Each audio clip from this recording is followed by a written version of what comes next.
Hello, good evening, everyone. Welcome to the beautiful Lenfest Center and to Columbia University School of the Arts. Thank you for joining us tonight for this conversation on complex issues. Adama Delphine Fundu in the spirit of Ashe. I'm Kelly Jones, Chair of the Department of African American and African Diaspora Studies, and Hans Hoffman, Professor of Modern Art in the Department of Art History and Archaeology at Columbia University. To begin, Columbia University recognizes Manhattan as part of the ancestral and traditional homeland of the Lenni Lenape and Wappinger people.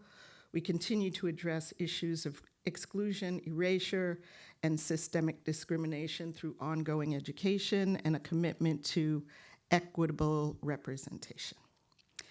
Tonight's conversation is part of the 2023-24 season of public programs and engagement organized around the concept of To Transform, as well as the ongoing Complex Issues series, which explores difference, visibility, and representation through recent work by faculty of Columbia University and Columbia University School of the Arts in particular. And you can always read more at arts.columbia.edu, and it's always my pleasure to collaborate with School of the Arts, one of my favorite collaborations always. Thank you to Sarah Cole, Interim Dean of Columbia University School of the Arts and Parr Professor of English and Comparative Literature, and to our co-presenters, the African American and African Diaspora Studies Department, Center for the Study of Ethnicity and Race, the Department of Africana Studies at Barnard, the Institute of African Studies, the Institute for Research in African American Studies, the Leroy Neiman Center for Print Studies, the Nort Museum of Art, School of the Arts Visual Arts Program, and Shine Portrait Studio Express and Work. Tonight, Adama Delphine Fundu will present her work and exhibition, followed by a conversation between the two of us, which I'm really looking forward to. And then, of course, you all get a chance to pose questions. Adama Delphine Fundu is a visual artist born in Brooklyn, New York, to parents from Sierra Leone and Equatorial Guinea, West Africa. Ms. Fundu is a co-author and editor of the critically acclaimed book Enfants, Women Photographers of the African Diaspora. This book features over 100 women photographers of African descent from around the globe. Fundu was featured in the critically acclaimed Netflix documentary film In Our Mother's Garden, directed by Chantrell P. Lewis. She was awarded a Rema Hort Mann Artist Grant, as well as the New York State Foundation for the Arts Fellowship, among others. She holds a BA from State University of New York at Stony Brook, and we will talk about why that is so significant. I'm not going to spill the beans at this moment. It's really hard, but I'm not. She has an MA in Media Ecology from NYU and received her MFA from Columbia University, where she is now Director of Graduate Studies and an Assistant Professor of Visual Arts. She has presented public installations at Prospect Park in Brooklyn and Federal Hall in New York City. Solo show exhibitions and performances include the Nort Museum, Princeton University, the Penumbra Foundation, the Jefferson School, African American Heritage Center, Wadsworth Atheneum, Museum of the African Diaspora in San Francisco, African American Museum of Philadelphia, and Project for an Empty Space in Newark, New Jersey, amongst others. She has shown internationally in Berlin at the Chalawota Art Festival in Ghana, the 12th edition of Bamako Encounters Photography Biennial in Mali, and the African Artists Foundation in Nigeria. And of course, you can read more in the accompanying program. And we are so excited. If you haven't seen her show in Newark Museum, you're in luck, because it's going to be on till March. You really have to see this thing. And of course, even if she's going to show you some stuff from there in a few seconds, you still have to go, because it's just an amazing tour de force. So again, that show will be on until March, and without further ado, we'll hear from Adama Delphine Fundo.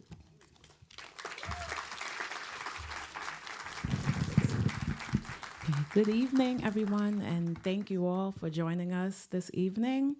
I would like to take a moment of silence for all of the lives lost during this devastating time of war.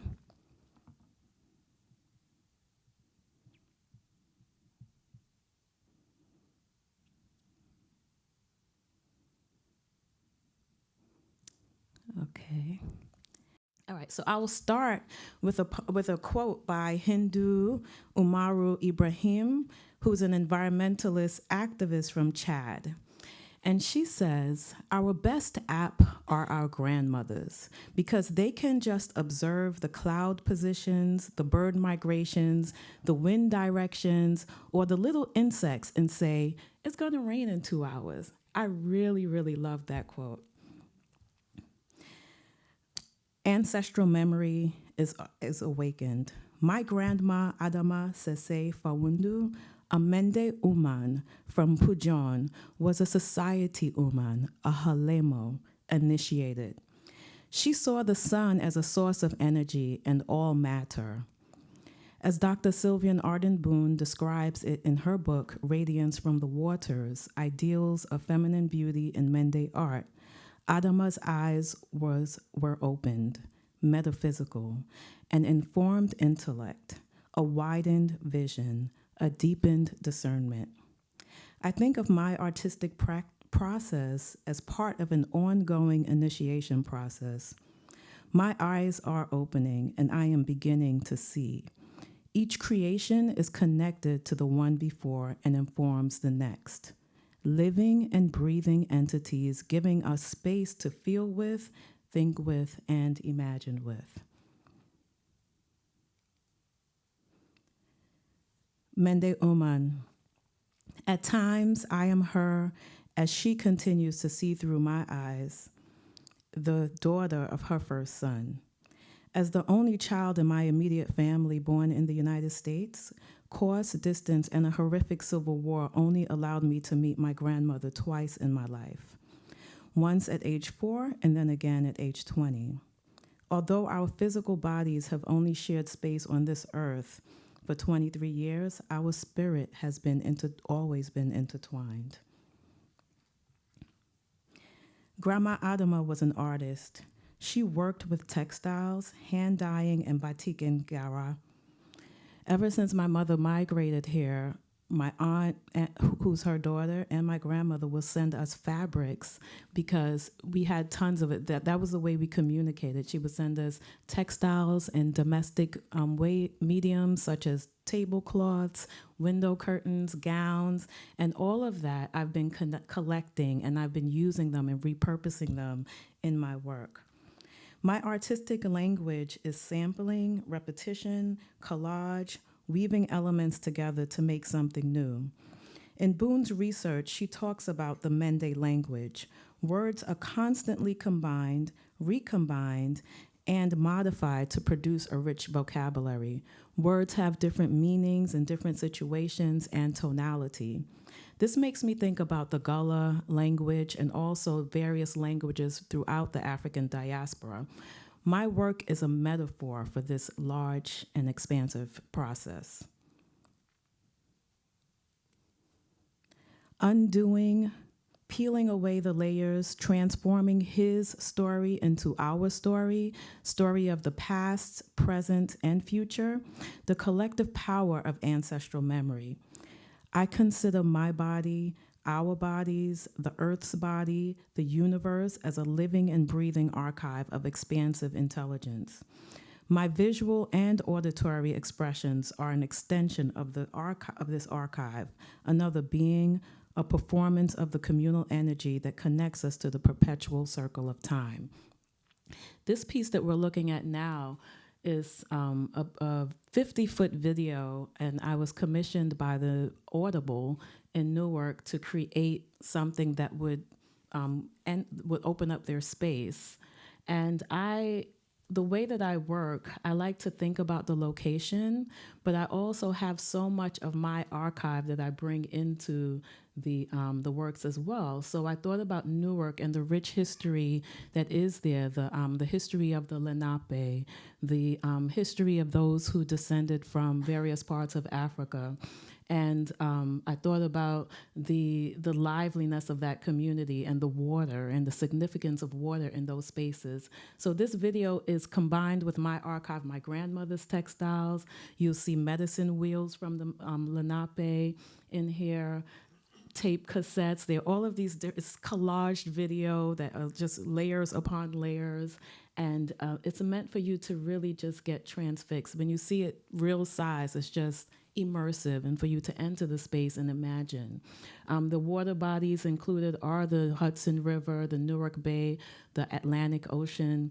It's all this, but then also the Mano River. The Mano River is the river that the Fawundus in Mano, which is off the coast of Sierra Leone, that was their river of sustenance. So that river is always in so much of my work, and that's pretty much how I work, like through repetition in that way. Passageways, the stories, the secrets, the truths, the untruths, the told and untold stories, sometimes through whispers, sometimes metaphysically. This is a portrait of myself and my mother, and I'm wearing a dress that my grandmother hand-dyed. And my mother once wore that dress. And so this is, again, this idea of her hands in the textile, and also my mother's sweat in the textile, and now it's on my body. So I think about that when I think about passageways, but I'm also thinking of this as a symbol for the larger communication between Africa and the diaspora. Passageways, the secrets, the wisdom, the patterns, the myths, the rhythms, the movements, the secrets, the songs, the hums, the vessels, the secrets, the seeds are sown, the sustenance, the waves, the navigation into this and other worlds, space and time.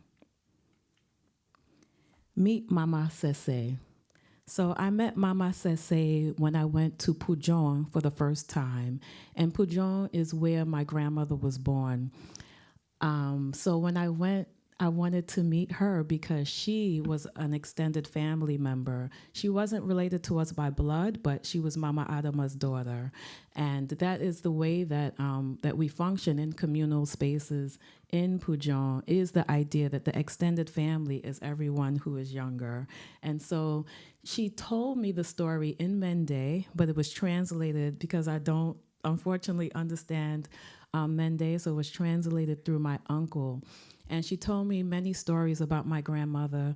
She sang songs, which I'm going to play something for you from one of my video. So my grandmother's favorite resistance song. And she also told me stories of during the very harsh and devastating civil war in Sierra Leone, my grandmother and several women who were all in their 80s had to refuge the forest. And we didn't know where they were for a month. And the thing that kept them alive were the comfort through the songs, through the stories, through finding a way, holding each other, and they survived. So it was very interesting to hear this story from her.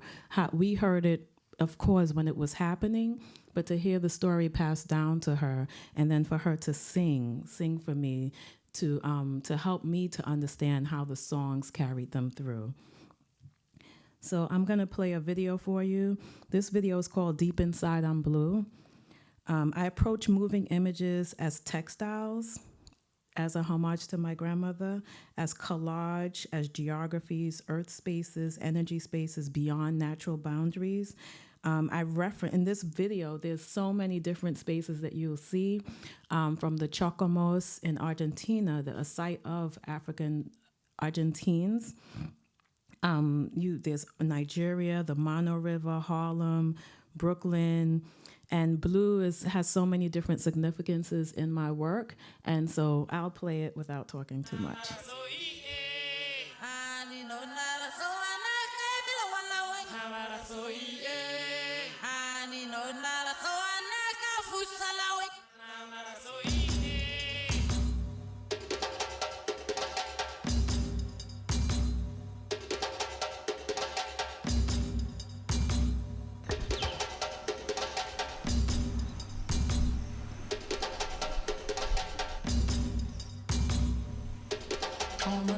church. Home of the Burning Church. Home of the Burning Church. Home of the Burning Church. Ya sabe, bebinji goelo make. Ya sabe, bebinji goelo. Endo yekpe yakao, ya endo yekpe yakao, ya. Ya ma endo yekpe yakao, ya. Yao. Endo yekpe yakao, ya endo yekpe yakao, ya. Ya ma endo yekpe yakao, ya. Yao. Endo yekpe yakao, ya endo yekpe yakao, ya. Ya ma endo yekpe yakao, ya. Yao. So I'm just going to play that excerpt. So I'm going to talk a little bit about the process, my research process for In the Spirit of Ashe. We're looking at a land mass in a place called Malaga Island in Maine.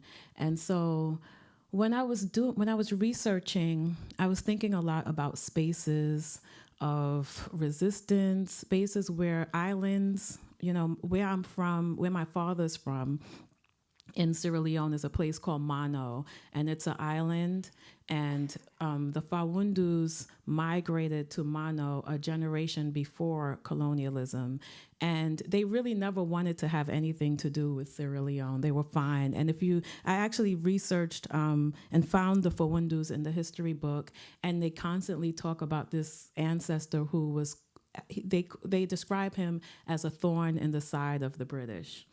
And so that was really inspiring, actually.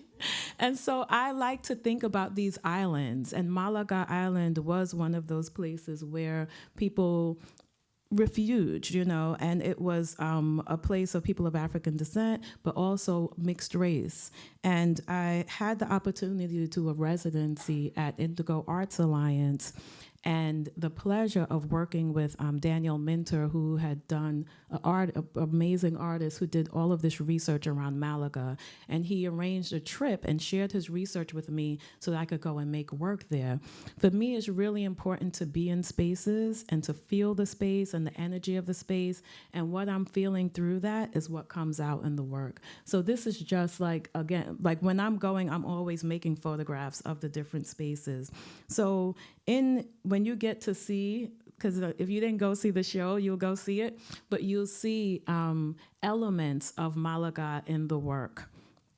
But I just thought that this was, the way the shells are just like, it's just so much richness there. And this is a close shot. It looks like it's far away, but it does really remind me of what I was feeling, the energy, such a rich space with so much energy. And I'm really grateful for people like Daniel Minter, who is making sure that that space will be remembered and will be honored as a space where people could come and learn more about the people from Malaga Island. So I also did a lot of research in Cuba, began research in Cuba.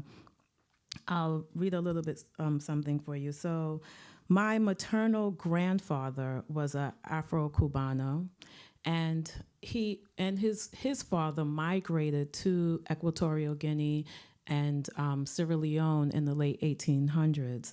Then they returned back to Cuba.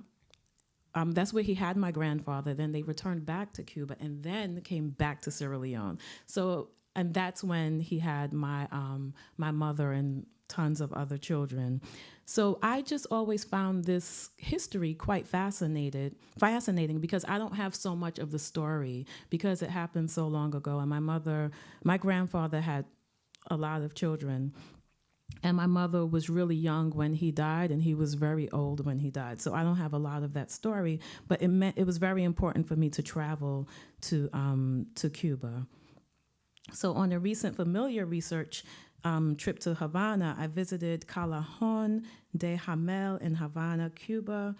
Rhythms of Rumba vibrations filled the air, while many people gathered, sang, danced, and moved within a dimly lit post-colonial structure. As I gazed at the captivating, colorful murals and sculptures made by the late artist Salvador Gonzalez, chills vibrated through my body. The connective energy lived through the vibrant figurations honoring Orishas. Santeria, rooted in Yoruba cosmology, was present throughout all of the surfaces of the space, activating all of the senses. I was greeted by a historian named Elias, who guided us with his words about the history of Santeria in Cuba. In his view, Santeria is not exactly the Yoruba Ifa divination, but it is rooted in some similar principles through concepts of Ashe. When he said this, the term Ashe meant so much more to me. In Yoruba, Ashe is a life force, performative power, animated energy. And at this moment, I knew that Ashe was the word that I was looking for to describe the intuitive nature of my artistic practice. I consider my art to be an extension of our ancestral, present, and future self. I am creating beings, animated energies that activates all of our senses. I create as I manifest thoughts for a just, equitable, and nurtured world. I am inspired by the idea that in Yoruba culture, art is part of the cosmos. According to Professor Henry John Drull, and his text, Ashe and the Senses in Yoruba Art and Culture, Yoruba art is naturally multisensory, animated, and serves as a medium between the spirit and the natural world. Through this lens, I reflect on my creations and my artistic practice. I honor my multifaceted indigenous heritage, Mende, Bube, Krim, and Bamileke, and think about the energy of Ashe throughout Africa and its diaspora as I create new beings. It is an honor to think about the research and the art of Olayinka Bernie Nickel while making these works as well. It was beautiful. So Olayinka Bernie Nickel was a modern artist from Sierra Leone, and it's really interesting how her research became a part of my my work. I had been researching modern artists in Sierra Leone from around 2020, and when this opportunity came up, I just had like a note of her name in my journal, and when the opportunity came up to exhibit at the Newark Museum, the curator came to me and said, "Oh, have you heard of this artist?" And I'm like, that name seems so familiar. And when I looked in my notes, there her name was. So this is how the energy works. And so I was very delighted to find more information about her. And as I started reading, I realized how much we had in common as makers. And so it was really amazing to think through her lens as well. And it wasn't even an effort to think through her lens because we were already thinking through a similar lens in terms of creating. So I'm showing you this work here. This series here, it was on view at the Newark Museum, at the Project for Empty Space, and it's a work called For Mama Adama, Hymns and Parables. And this is the first time that I started using the photographic process to make works that actually lived in the space. And I wanted to think about textiles. I didn't necessarily only want to print on textiles. So this is a combination of printing on indigo paper, on textile, and then also I have banana leaf paper, and these papers are from different places. The banana leaf paper is from Brazil. The indigo paper is from India, from an indigenous group in India making indigo paper from cotton. So all of these things are really important to my process. But also there's raffia from Sierra Leone in here. There's as I have elements from the South. Whenever I travel to these different locations, I'm collecting things and sewing them and embedding them in these pieces so they feel alive. And when I had the opportunity to work, to do this exhibition in Newark, I thought I want to use this same process, but I wanted to make a being. Like I wanted to make a sculpture out of these materials, and I wanted it to feel alive in the space. And so here's another iteration. This was shown in Berlin, but this is so you could get the idea of the textures. Like there's so much texture in here. So this is the next, this is what it transformed into. And so this is made from, and I'll give you a closer look. It's called an amulet. And I do think of it as an amulet, a protector. And as you could see, there are so many different materials in here, but it is still a photographic process and how I made so much of this. As you can see, there's a negative in there with the braid, but that right there is called intersections, and it's in all of my work. So when you see my work over a period of time, you're gonna see elements of each thing in each other work. And I think about our bodies when I do that and how much memory and information our bodies hold. And these materials are from all over the world, which is really interesting, all these different spaces.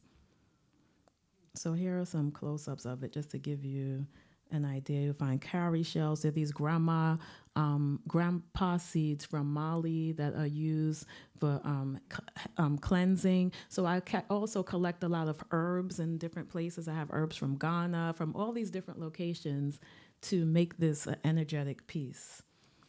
Something really exciting, too, about Newark is this introduction of the gourds. And I never thought I was going to use gourds. I was in Maine, and a friend of mine went to the farmer's market and came back with these gourds. And I was like, oh, my gosh, these gourds are gorgeous. I need more. And they were sitting in my studio. She went back and bought me about 20 of them. And I didn't know what I was going to do with them, but I know they needed to be in my studio. And they didn't start transforming until a week before I had to hand in my works. But I was really excited about using this shell, like this shells are from the coast. I consider them to be gifts. It's from the coast of Johns Island, which is one of the sea islands in South Carolina, the Gullah Sea Islands. And so I spent a lot of time at the coast and seeing what gifts I made peace. I asked for permission, and I collect a lot of the shells, and I took them back to my studio, and they started making their way. The Spanish moss is from Savannah, and that finds its way in my work all the time as well. And they just start finding their ways. The cowrie shell is from Sierra Leone, so that's how it works. And here's a collaboration that I did. It's also in the show. It's a screen printed series that I did with the Neiman Center here. And the series is called For the Maroon Inwi, For the Gullah Inwi, and For the Quilombo Inwi. And even these pieces are made using, it's a mulberry paper that was hand dyed. Thank you so much to the amazing students in our MFA program. I think Joanna is in here. Who helped us, who worked on the series and helped us do the indigo dyeing. And then the pattern in the background is made from the textiles. It's informed by my grandmother's textiles. So everything is so layered. The pieces, the body is composed of, my body made into this new being. I thought a lot about the doubling and the feminine and masculine energies intertwined and the power in that. But it makes me also think about the idea of how limited our lens for gender is as we think through it in a Western way, and how expansive our body is, that you have these polar opposites, but there's always everything. There's always doing this. And that's really powerful to me. But in here, again, there's so many elements in here that when you walk around the show, you'll see, if you look at the middle, that gold shell is the shell from the gourd. And so they kind of lend themselves to each other and feed into each other. So so I made the backgrounds and composed the bodies, and then we have this series, which was a real pleasure to work with at the Neiman Center. And here's another collaboration that I did with the Brandywine workshop in Philadelphia, and thinking about the same thing, using textiles, using photographs, I made in my head, which is very important. The head is a figure that you'll see in so much of the work. And we made this series, and it's called Ancestral Songs. And I'll go back to that for a little bit. And then there's the video, Pai, which I'm going to show you the cousin of Pai, just so you can see how the videos. So you have to go to the Newark Museum if you want to see that one. But I'll show you the cousin, and I'm going to end with this so we could get into the conversation. But this is Pai's cousin, and it's called Cosmic Echoes.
So that video, Cosmic Echoes, that's just an excerpt of it, but it's on view at the Portland Museum of Art, and and it's a part of their ongoing exhibition around the history of Maine, and this one particularly is referencing Malaga Island and its connection to the diaspora.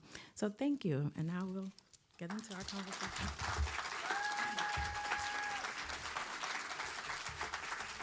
Thank you so much, Delphine. Thank you. It's great to see all this work, and again, encouraging people to go to Newark. But actually, she's been working for quite some time. Yes. In different ways. And one of the things that struck me when I was doing some reading about you was about Stony Brook, and that I said I would come back to is that she actually studied with my dad, Amiri Baraka, at Stony Brook. I just found this out this week. I've known her for like a while. I was like, how did we never talk about this? And then, and she was talking about the poets who were there at the time in the 90s. So hence, she keeps getting drawn back to Newark. It's not an accident that she keeps getting drawn back there. But also thinking about that time, I've thought about people like Wageshi Mutu in that time.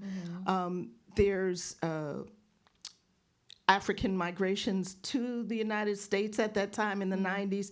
Then you have people like Fred Wilson teaching at Cooper, where Wageshi goes. So I'm wondering about that kind of context for your budding artistic self.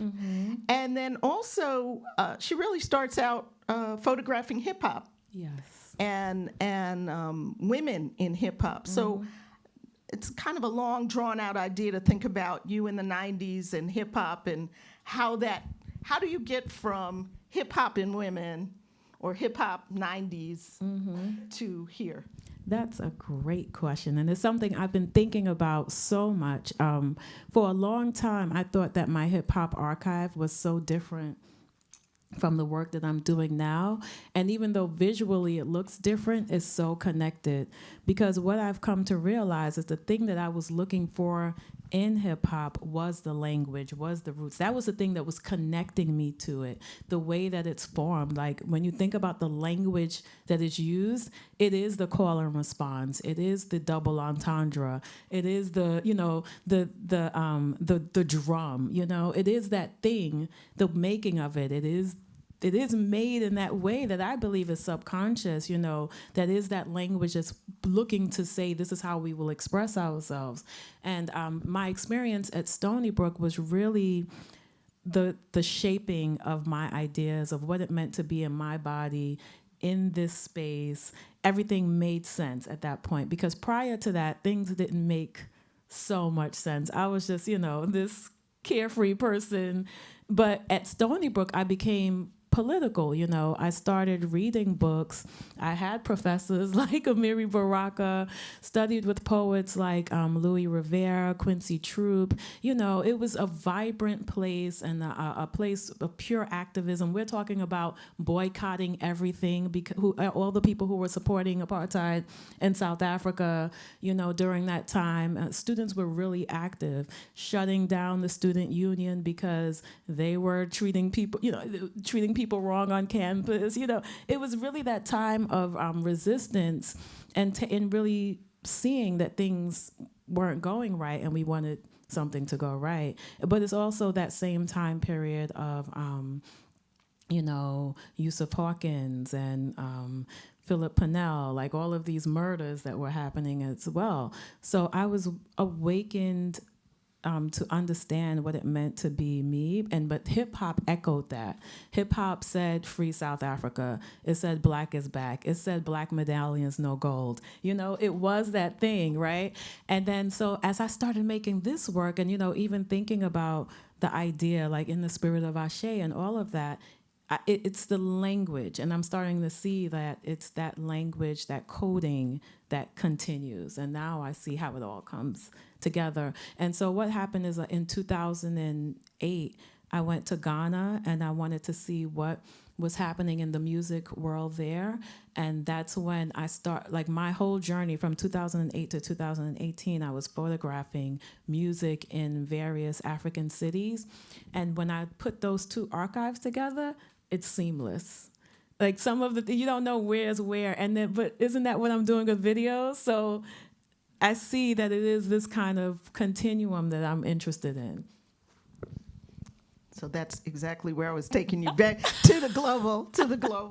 But also thinking about what I really enjoyed digging into your work was seeing that multimedia aspect, the film and video, the fabric, the photo. Yeah. You really start out, and I encourage y'all to look at her earlier work.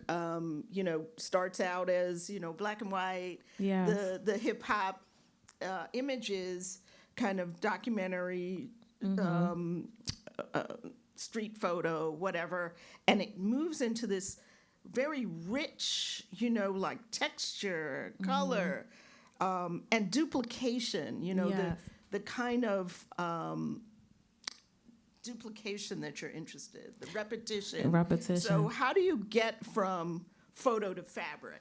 How do you do that? How do you get from hip hop, kind of journalist photography in some ways, to something that is about this iteration of color and texture and print and all that? How do you get there? It was this thing about me wanting to say something and feeling really limited in just the documentary photography way. So I around 2000 and maybe around 2012, 13, I started shifting the way that I was making photos, and I wanted to experiment with screen printing. Like I was looking for another, I had so much that I wanted to say and so much layering that I wanted to do, but I wasn't sure how to say it. And so I ended up going to get my MFA. And I was like, I need a studio. Well, what am I going to do in the studio? Who knows? I'm used to going on location, making photographs, and then having a series, right?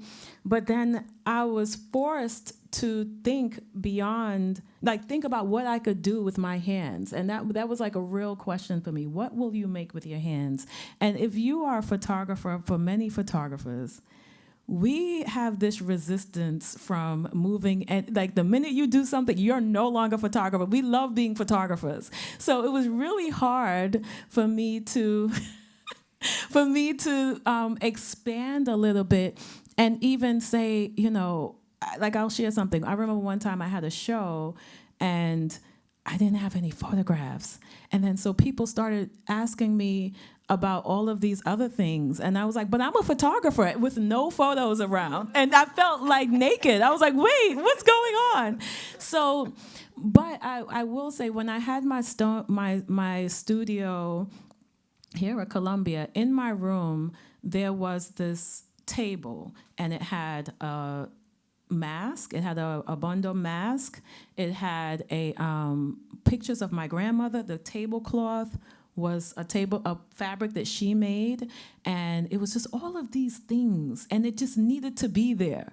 And anytime people would come into the studio, I would have these photos on the wall, but they would go there first.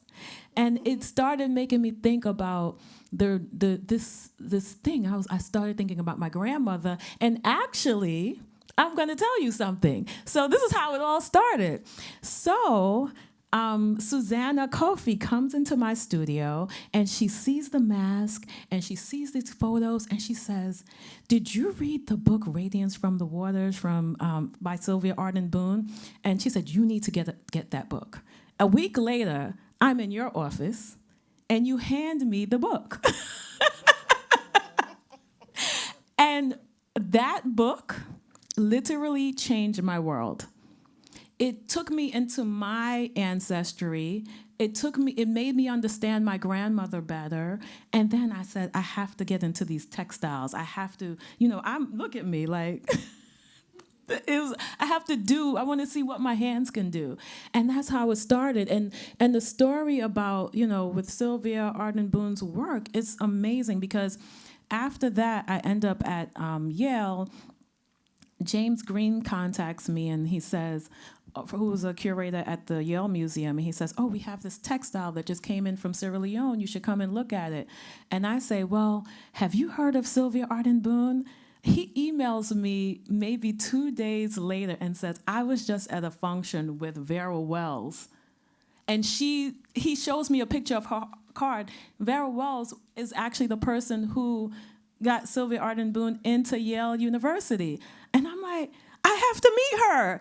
And so it had to be an hour-long conversation on the phone with her. I was almost in tears talking to her with the wealth of history that she informed me about. And I told her about, I'm trying to explain to her, you don't understand what this book has done to me, And then, even here, Zoe Strother, I contacted her not knowing her connection to Sylvia. And then I had lunch with her, and her stories, the stories were so amazing. But I say that, but that book really got me into thinking about my grandmother's language of making, and then really doing the very scary thing to see what will come from me making with my hands. I feel like the camera, which I still love and I still use it, but I've been dissecting deconstructing the images, and taking a photo, making a negative from it, making it layered, putting it onto the fabric, really deconstructing it, and also interrogating the medium of photography. We look back at the history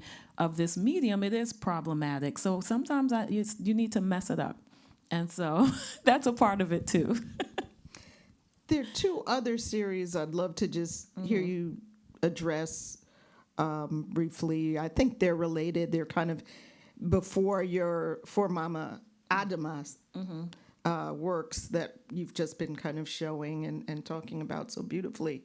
One other thing about you that people may not know is that you taught high school English Oh, yes. for a while. So Yes. she's also a historian inside as well. So you have a series called In the Face of History. Yes. And, maybe you can tell us what that is and how you think about decolonizing history through the visual in that work. And then I see it very related. I think they're even the same year. Another series you have, which is more performative, Sacred Star of Isis. Oh, yes. So how can you talk about those in terms of relatedness, or certainly with the first one, In the Face of History, the kind of decolonizing aspect? Yes, I'm glad that you brought up the idea that I taught high school and middle school. I was a New York City public school teacher for 10 years. And one of the things that stands out immediately is that in our schools, because young people don't have an accurate idea of what history is, it actually teaches them to hate themselves and teaches them not to like school. And so as a teacher, I had to go against that. And I would do so much research and bring it into the classroom, because it's one thing to know things, right? But then how do you make it in a way that you're not throwing information at students? You got to get them to want to learn, right? So that was a big part of my research. So I think it's that sentiment that allowed me to make In the Face of History. So what I did is I went into the archives and I was just digging for all of those nuanced stories that you don't hear much about. And I wanted to bring those documents up. And it's just a simple screen print of the back of a head onto the documents, almost like a witness, like, I've seen this and I'm dissecting this, and did you know about this? Or this is the other story, And so I made them in multitude. So when you when you went into the exhibition, the whole wall was covered with all of these documents. But then it was also a way to interrogate how we see history. History is a story that is interpreted, right? What is the truth? Do we even know what the truth is? But also, history never happens in a linear. It's never linear. It's always this, right? Like right now, this is happening, but something else is happening over there and over there and over there. And what story do we tell? So I wanted to really look at all of the different perspectives. I also have like this In the Face of History, just how that project started on paper, and then it ended up moving to textile, and then I made a cape out of it, and then it became the In the Face of History Freedom Cape. And over the pandemic, what happened, Dr. Deborah Willis invited me to be a part of an exhibition with the Park Avenue Armory that was commemorating 100 years of women having the right to vote. So it was supposed to be a textile that would be living in the space, but then the pandemic came and we had to make something digital. So with all the time in the world, I actually stitched together a cape, went to Prospect Park. Prospect Park was my new studio, performed it in this cape and made this whole video out of it. And that, then that project is kind of transformed into that. And then I gathered women and non-binary people together to have a conversation about voting, which was really interesting at that time, right? If we go back to that time, and then that became the track. So that kind of positioning was really interesting, and then Sacred Star of Isis was the first project that I did where I was really thinking about the performance in a different way, using my body as this symbol more so than a self-portrait, and this symbol of people of African descent, and what it means for our bodies to be this symbol of the passage. So passageways comes from Sacred Star of Isis. It included a lot of my grandmother's textiles, performing with my mother, with my godmother, You know, some of them were just portraits. It was really just an experimental way of creating these images that also tethered between the body and the deity and the goddess and the river, you know, the river goddesses and all of that. And then it's just from there, it just, you know, kept spiraling and turning into new things. Yeah, you were. That is one of the things that I took away from certainly Sacred Star of Isis, which is the kind of deity as diaspora. Yes. Right. Can you talk a little bit more about what you mean by that? Yes, because I when I back then, like I wasn't really thinking about. I kept thinking about this energy that is non-stoppable, like it just keeps moving wherever, you can't contain it.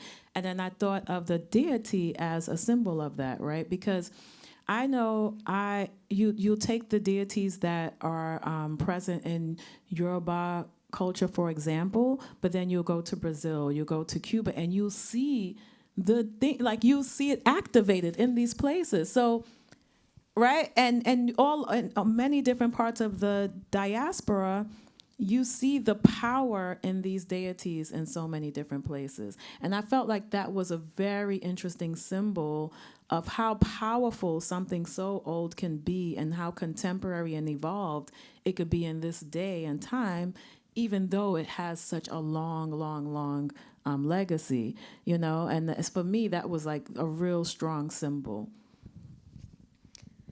As if Miss Adama Delphine Fundo hasn't done so many things already. The other part of her, which I think goes along with this being a teacher and you know, helping young people, you know, expand their minds, be excited about themselves, was your idea of making books. Yes. And so you had a project called MFON. Can you tell us about your book project, which was as successful as your work, too? Thank you. So Umfan started, myself and Layla Amatullah Bahrain, who's my sister and my co-conspirator. We came up with this idea to do a book of women photographers from the African diaspora. We found that there just was not enough amplification. What happens is, you know, there was Jeannie Mutasami Ash's book, Viewfinders, Black Women Photographers, but that book was there, but the gap, we weren't seeing enough, right? And if you didn't know about that book, then you would think that there were not enough women photographers of the African diaspora. So what we wanted to do was say, oh, yeah, here we are, and there's so many of us, and there's more. So we created this book of, we did a whole bunch of research between, I'll tell you, in 2004 is when we first had the idea, and we proposed it. You know, we went to Dr. Deborah Willis. She was like, yes, I will write the foreword. And then the publishers were like, oh, we don't think anyone would be interested in this, right? And then so... Yeah, we've heard that before. You know, so at that time, you know, this is before I started traveling and doing all of these photos all over particularly in Africa. Layla started going out and doing so many different photos, and years later, we come back and we've met all of these photographers from all over the globe. And so we said, you know what, we're doing this book. We're doing it ourselves. We're not even asking anybody. We're just going to publish the book, right? Which was the biggest labor ever. But we did it, and it was so successful. I mean, we had write-ups, you know, from the New York Times to, you know, to the BBC. We presented at the Tate. You know, the books are in the Victoria and Albert. I mean, we've traveled all over the world promoting this book, and it was well received. And the thing that was amazing about it is that there were people in maybe a small city somewhere that was not getting recognition, but they could point to the book and then their career sparked off. And that was happening in different places. And then also, I feel like I could go to so many different places and I'll find someone who's connected to Umfun and I'll actually meet them in person. And there's this huge community of us. And from that, so many different projects has happened, which is really exciting. And people contacted us about referencing these photographers. And yeah, it's just a whole world opened from this project, which is really, and then the book is named after Umfun Essien, who was a photographer friend of mine back in the 90s. And unfortunately, she died from breast cancer. And she was a brilliant photographer. Her photo is on the cover of the book. And we wanted to honor her legacy. And what's beautiful is from that, I wrote a piece in the book, Women Photographers of the World. And so I wrote a piece about her. There's another book coming out, and they're referencing her in that book. And so the idea is to fight against erasure. The Erasure Project is real, and we are not trying to have it. We are here, and we will always be here. Great. Well, I think this is the time to open it up to other people's questions. There is someone coming down with a microphone. If you would like to, if you have a question. Hi, good Hi. evening. Nice to meet you. I'm a student in the music program at Columbia. I'm a composer. Yes. And so I was looking at the videos, and I'm just curious, how do you relate your visual work to music? Does it inspire you, or how do you make the two work together? Yes, I'm heavily inspired by sound. Just in my own life, like I will spend a whole year listening to the same album, and it inspires me so much. So I'm inspired by music, but also I'm inspired by sound. That's something that I haven't talked much about, but in the making of the work, I think of the sound piece as its own piece, and then I use that along with the video. So I'm always collecting sound, and I don't have so much of the technicality in terms of editing sound, but I have brilliant children who are, one is a composer right there, and the other one makes music digitally. So I go to them to help me mix the sound, and I've even collaborated with my son. He plays the violin, and I've even collaborated with that sound in the pieces. So sound is extremely important. I think of sound as something that has the capability of penetrating the body and expanding beyond walls and just moving into the ether. So I just really respect it, and I use it as much as I can. Thank you. You're welcome. Hi, thank you. It's me. Hi. Thank you so much for this talk. And my question is about your hair, because when you talk about your body as a symbol, I can't help but notice your hair in the performance pieces and in your portraits. Yeah. And I remember seeing a book that you had on show at C.R. Britton Gallery, where you used your hair to bind the photos together. Yes. So I was wondering if you could talk about your hair and getting your hair done, and what that means to you as a material. Yes, hair is a very, very important material in my work. I use it so much. You'll see it in the works. Before I do any of the performances, I go and get the cornrows done. I think a lot about just what that meant for me as a child, like this idea of expression through the hair and how it means so many different things. But then I also think about the mapping and the history of even hair, like the idea of hiding hair, rice in the hair, and that being a form of resistance. So I think about all of those things, but I also think about hair and the DNA quality and the history that it holds and the power of it. And hair is pretty strong too. Like when you work with it, you realize it's very strong. It's not as weak as we may think it is. But I think about the information that it holds. I have a video called The Cleanse, and I straightened my hair, and I let the water in the shower turn it back to its natural state, and it's all in slow motion. So I think about the transformative nature, particularly of my hair type, and then I also think about the idea that hair is a communicator, because if hair defies gravity at times, it just communicates with the stars. So there's so many different elements to it that I love. It's like a sculpture. You could do so much with it, and it's powerful. It's the thing, like without hair on our bodies, we will be sick, right? It protects us. So I think about the actual reason for hair too, it being that thing that protects us from illnesses and everything. So yeah, it means so much. Thank you. Thank you.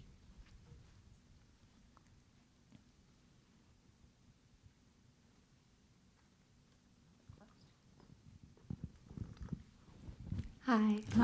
Thank you so much for this talk. It's been amazing. Thank you.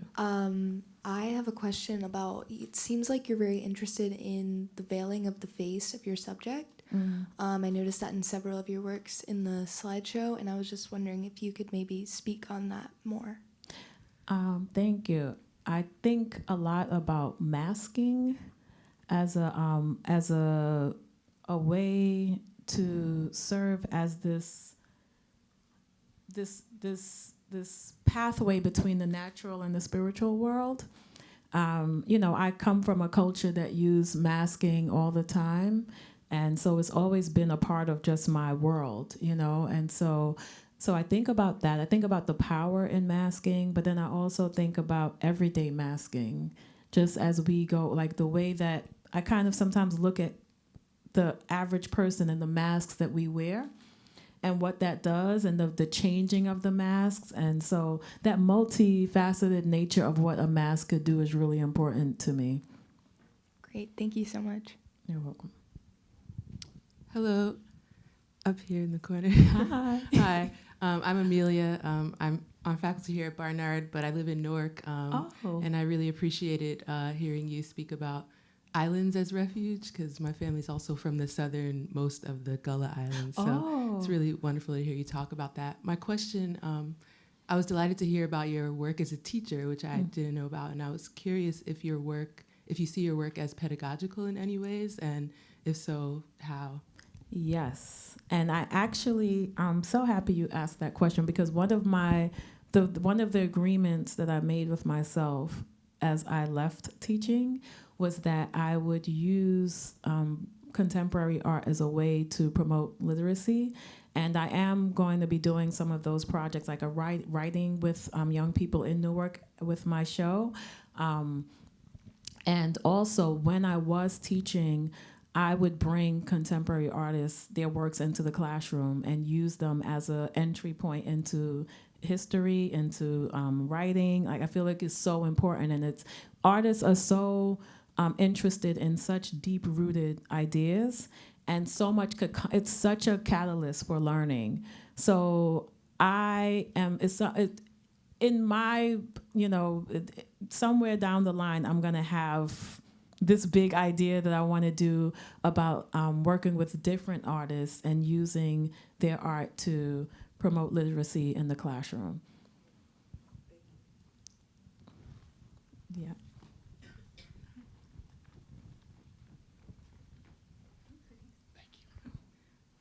Hello, thank you. Yeah. Personally, like Professor Dantica actually brought like awareness to the power of ancestral wisdom. And so I was wondering, do you feel like you're like channeling your ancestors when you create? Absolutely. As long as I allow my body to move intuitively, which I do all the time, and because I feel like it's my direct ancestors, but it's also tapping into other spaces of ancestry as well, because it's hard for me to explain what's happening when I'm in Cuba, in the waters, and my feet are planted on the soil and the water is just moving me. I feel like something is happening, and I used art as a way to document that experience, but in a way where hopefully you can feel it, it doesn't necessarily have to have words, but it's that communication through feeling. And so I feel like that's where that ancestor, something about, because I feel like a question that I've always had is it, when we think about our ancestors, right, I feel like there's this singular, but there's this multiple whole at the same time. And so I think there's something about tapping into the ones that are your direct, you're sharing blood and they're seeing through your eyes, but there's also about the whole. And I feel myself tapping into both. Yeah, I think it's the thing that leads everything, and that's why you could come into it. You could just give me the book that I was thinking about. Like those, I feel it's just this space that you go into. I was sharing yesterday, I had a talk, and I was like, when I went to Malaga Island, that yellow dress that I'm wearing, which was perfect for the setting, even when I went, if you saw in the video, there were these daisies that were yellow and white that matched the dress that I was wearing. When I went to Maine, to Portland, I did not bring anything with me to perform in. I was like, I'm gonna find it there. It's a crazy thing to do. So, because I would have just been left with nothing I couldn't make the work if I didn't have it, but I trusted that I would find what I needed to do. I did my hair and everything, that was done, but I said, the first thrift store that I went into, because I felt it was important to get something that was from that space. First thrift store that I went into, the dress was right there looking at me, and I said, if that dress fits me, oh my goodness, that's gonna be the dress. And it was a dress. The same thing happened in Argentina. I'm there and I'm thinking about the Afro-Argentines, and I'm like, okay, I'm gonna go to the thrift store. The two dresses were right there hanging up, and they both fit perfectly. And I feel like some of that, then it's like, okay, this has to happen. I'm looking, when you're looking for the signs, and the signs are there, okay, it has to come on, and we're gonna do this, So, but I think it's this thing that it's here, and we tap into it, and I'm definitely always thinking about, and so is my grandmother. I have both of my grandmothers that have that are on the other side. My grandfathers, both of them. But I feel like this work has been so connected to my grandma Adama, and now my grandpa Valcarcel.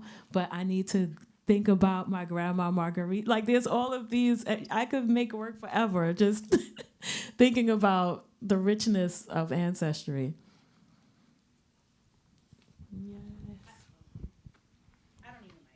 Can everybody hear me?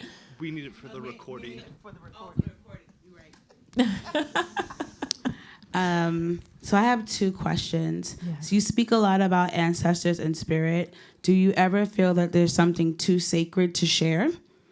And then the second question is around the orientation of your photos. Mm-hmm. I noticed that some of them are sideways, some of them are upside down. Is there any particular significance to that? Yes. So I do think that there are things that are too sacred to share. And that's why I often hint at ideas. Like I'm inspired by a lot of spiritual ideas. I never go in depth. Like nothing is ever the thing. It's always inspired by, so for example, like my work is not, I would never say it's a part of a spiritual practice, a specific one, but it's inspired by, and I take hints of those things and I listen to what is offered to me, and then I put that in the work. So it's never like the actual thing. And then, so when I'm inverting the images and doing all of these things, I'm thinking about the world that I'm creating. It's all about world making.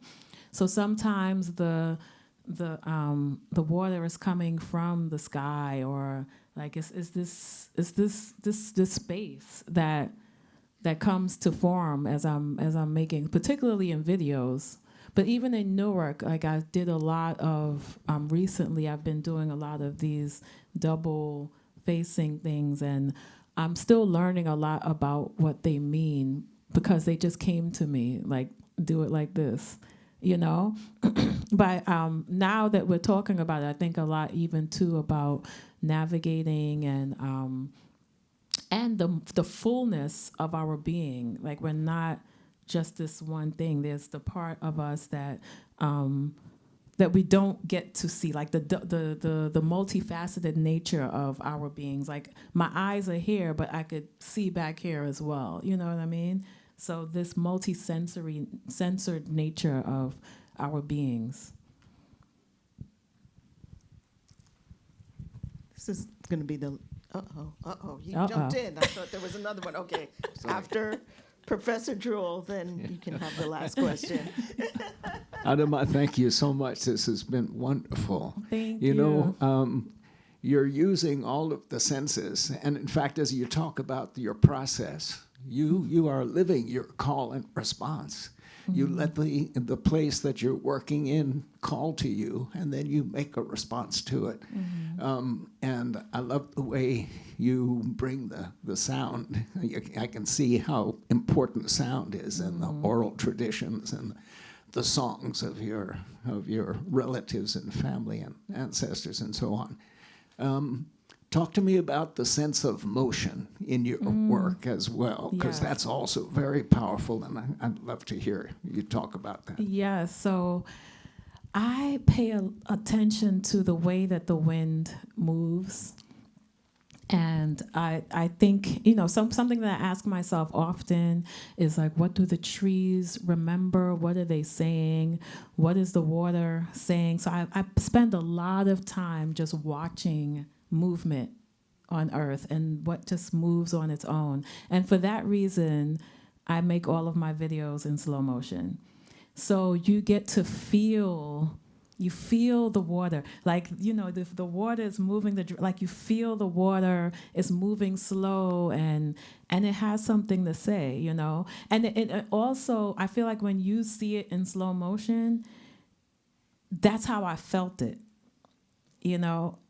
That's how I felt it. It's like it kind of really emphasizes that feeling, and yeah. So it's really trying to document the spirit. Yeah, when it's all in slow motion, I'm really trying to document it. You see the leaves are just doing its dance like this, and yeah, I pay a lot of attention to that. Sometimes I'm just laying back and I'm watching the waves. And then it's like, okay, I have to record this. But it wouldn't do it justice if I did it in real time. It has to be slowed down.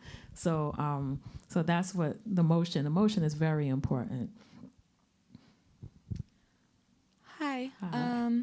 So I'm wondering, in relation to ancestral wisdom, do you feel that as a people looking back at ancestral wisdom, there is like I guess you could call it a benefit to bettering society? Do you think there's a message that people should be looking for when looking at your work, in becoming a better person, and then in turn society becomes better? Yeah, I think there's so many answers, and of course it's what you learn. You take what you learn and then you use it wisely, because everything from the past is not, you know.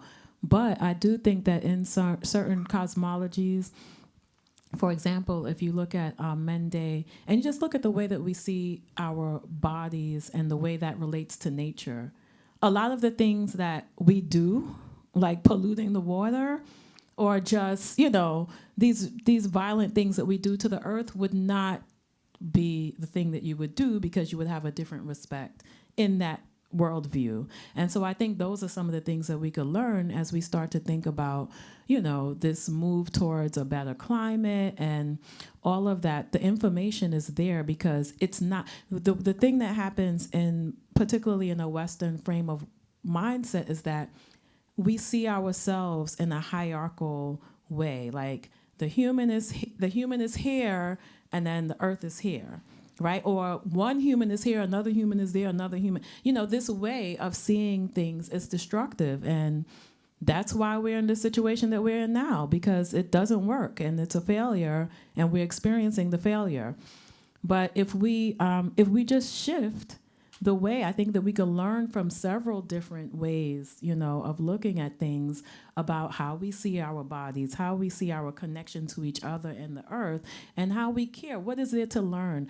I think a lot about even just the way that our school systems are set up. How often do we actually even learn about how our body functions in the simplest ways? Like, why do we need to drink water? Why do we need to care? How do we grow things? Like, why, when we're learning science, why are we not thinking about the practicality of what, like, that should be everyday knowledge, right?